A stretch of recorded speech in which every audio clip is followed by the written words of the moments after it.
Right now, growing in the cracks of your driveway, sprouting up between your tomatoes, scattered across the lawn you spend every weekend trying to tame, there are plants worth more than half the bottles in your medicine cabinet. We call them weeds.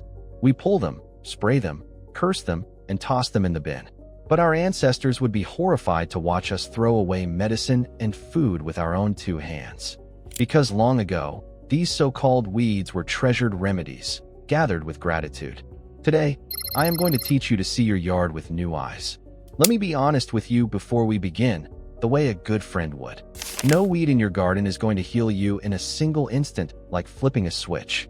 But the speed at which some of these humble plants can soothe what ails you, and the quiet strength they have offered people for thousands of years, is real, and it has been all but forgotten.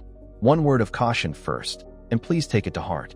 Never eat any wild plant unless you are completely certain of what it is, because a few harmful lookalikes do exist. Learn them well, or buy them from a trusted source. With that promise between us, let me show you 7 healing weeds hiding right outside your door. We begin with the one almost everyone recognizes and almost everyone destroys. The dandelion.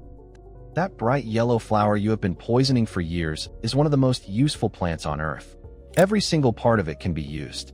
The leaves are packed with vitamins and have long been eaten as a bitter spring green to wake up the body after winter.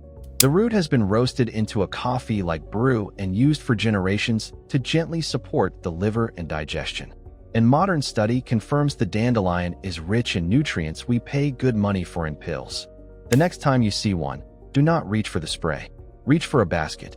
Think about that for a moment. We spend money on lawn chemicals to kill a plant, then spend more money on vitamins that contain the very things that plant was offering us for free. Our great-grandparents would have shaken their heads at the whole arrangement. The second weed is plantain, and I do not mean the banana. I mean the low, broad-leafed plant with ribbed veins that grows in every lawn, every park, every roadside on the continent. For thousands of years, this has been called nature's bandage. Crush a clean leaf, press it to a scrape, a sting, or a bug bite, and it has long been used to soothe and calm irritated skin almost at once. Country healers and frontier mothers knew this by heart. It is one of the most common plants in the world and one of the most quietly useful. Third, we have chickweed, a delicate, low-growing green with small white star-shaped flowers that carpets cool, moist corners of the garden in spring. Tender and mild, with a flavor a little like fresh corn silk, chickweed has been eaten as a nourishing wild green and used in old folk traditions as a cooling poultice for itchy, irritated skin. It is gentle, it is abundant, and most people walk right over it without ever knowing the salad growing beneath their feet. The fourth might be the most surprising of all, because it is one of the most nutritious plants ever studied, and it grows like, well, a weed. Purslane. This little succulent with its plump, juicy leaves and reddish stems sprawls across gardens and sidewalk cracks all summer long. Here is what is remarkable. Purslane is one of the richest plant sources of the same beneficial omega-3 fats we prize in fish. The ancient Greeks and Romans ate it eagerly. It has a pleasant, slightly tangy, lemony crunch, wonderful tossed raw into a salad. You have probably been pulling a superfood out of your garden for years. In many parts of the world, people still buy purslane at the market and pay for the privilege, while here we yank it out and throw it on the compost heap. Same plant. 2 completely different ideas of what it is worth. Number 5 is one you will feel before you forget, stinging nettle. Yes, it stings when you brush against it raw, but cook it or dry it, and that sting vanishes completely, leaving behind one of the most nourishing plants in the entire green world. For centuries, nettle has been brewed into a deep, mineral-rich tea and used to support the joints and ease the aches of the changing seasons.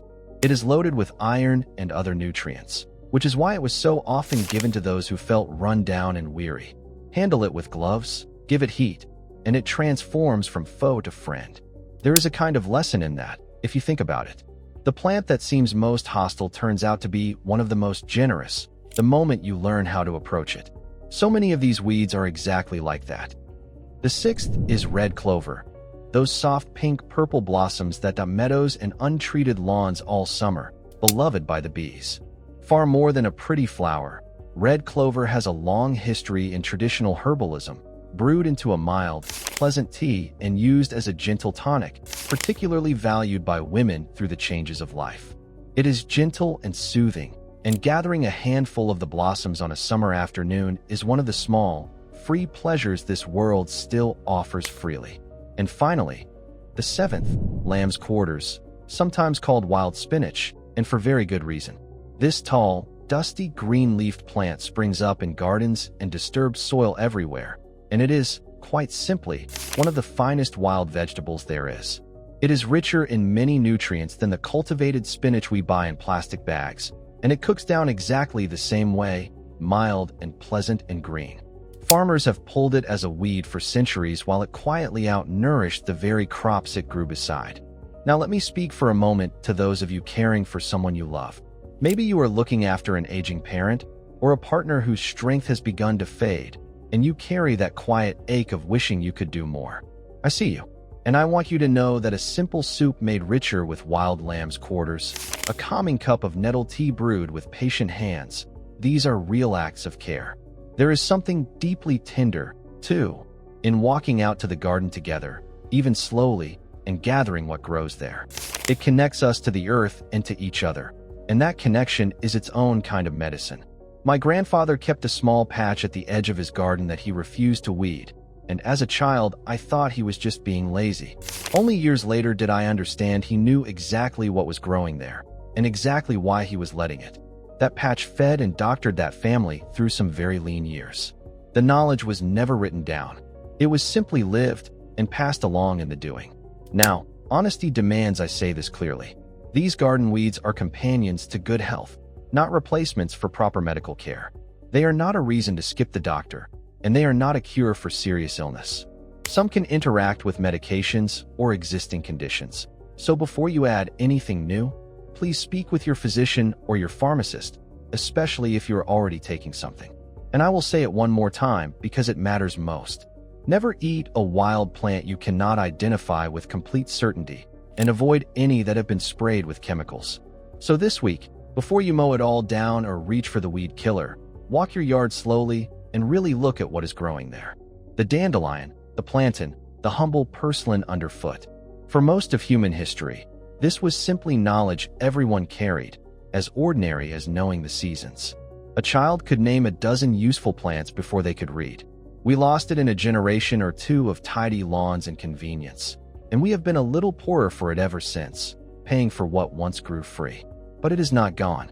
It is right outside your door, waiting to be remembered. Pick one weed this week. Just one. Learn it completely, learn it safely, and let it be the start of seeing your whole yard differently. Treat these plants with respect and stay with me, because the world is far more abundant than we have ever been taught to believe.